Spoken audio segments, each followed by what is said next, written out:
KOMU 8 News starts with First Alert Weather. Our severe weather threat looking lower as we transition to more of a flash flood threat. At 2 a.m., we're looking at that widespread freezing rain for much of central Missouri, and this is going to continue through tomorrow morning to the west of Yucatan, to the east of Toledo.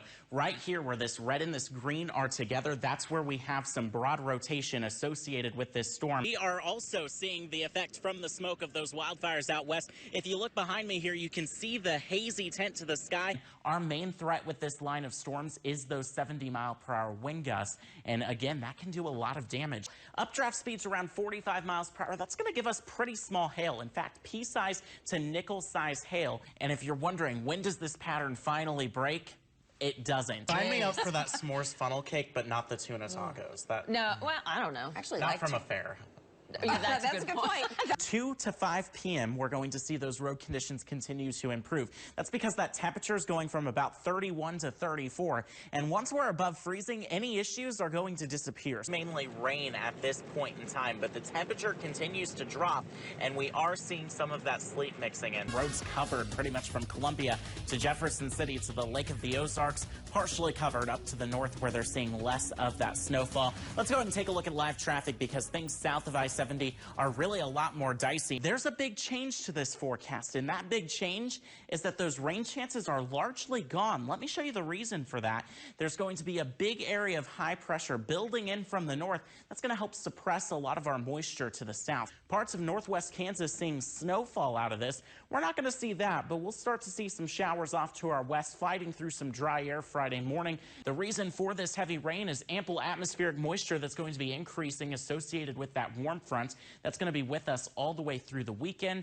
Those storms are going to be able to tap into that and give us heavy rainfall. Now, severe weather is a lot like a set of dominoes. One thing impacts the other, and that's exactly what's going to be happening today. Storms that form today will move our way tomorrow morning. From Callaway County up into Montgomery County, you see this thin green line.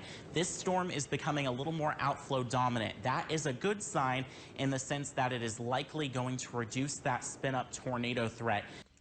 Rain's still on track for tonight, and rain chances going to continue into the weekend. I have some passing showers for us tomorrow. There's going to be some dry time mixed in as well. Highs getting to the middle 50s. On Sunday, we have rain once again in the forecast with mostly cloudy skies. Spot showers will get to the upper 50s with that chance of rain. Now, you might be checking the interactive radar on a weather app, and you might see rain on it. And you might be wondering where that rain is. Well, it's falling.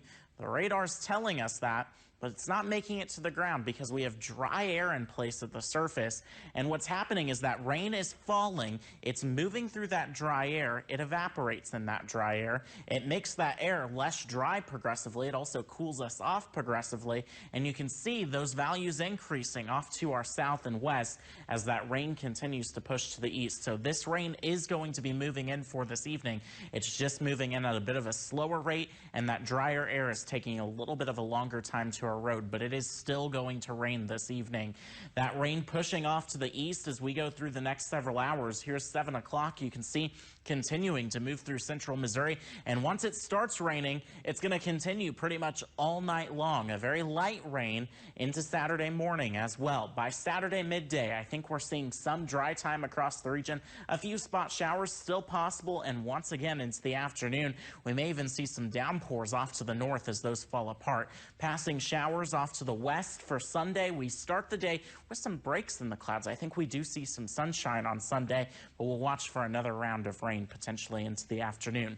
Now, totals looking fairly light, around 1/4 to 1/2 an inch for most of us. Areas in our southwest counties down towards Tipton, Versailles, the Lake of the Ozarks pointing to the west, they could see up to those higher amounts. Around 0.8 of an inch, I think, is the max for us, though. It just doesn't look like a whole lot of rain is coming from the system. Heading into Sunday afternoon, we have some sunshine, some clouds too. Rain showers off to the west, pushing to the east. Those showers are going to, yes, potentially produce a few downpours for us. Those move off to the east. We clear out Sunday night into Monday, and then our attention turns to the north. That's when our next storm system is going to be approaching us. I think Monday, though, is going to be a very nice day. 45, light rain for tonight. Tomorrow, we're at 56 degrees. A chilly, rainy day. That sunshine helps us get to the upper 50s on Sunday. Monday, we're at 65 degrees. Let's talk about the setup here for Monday and Tuesday because a lot's going to be happening. That cold front, our next storm system to the north on Monday, going to be sagging to the south. We still have mild air out ahead of this. In fact, we get to the middle 60s, may even take a run at some upper 60s across the region. That cooler air moves in for Tuesday. We start the day around 38 degrees and only get to 45 degrees. That's because that cold front arrives very early in the morning, talking about 1, 2 o'clock in the morning. Rain looks to be the main type of precipitation we're going to be seeing, but there is going to be enough cold air in the atmosphere that I do think we have the potential for a few snowflakes to mix into that rain. That's something we're going to be watching. Plus, frost likely Wednesday morning and possible again on Thursday morning. A lot we're watching into next week, but then we do start to warm back up.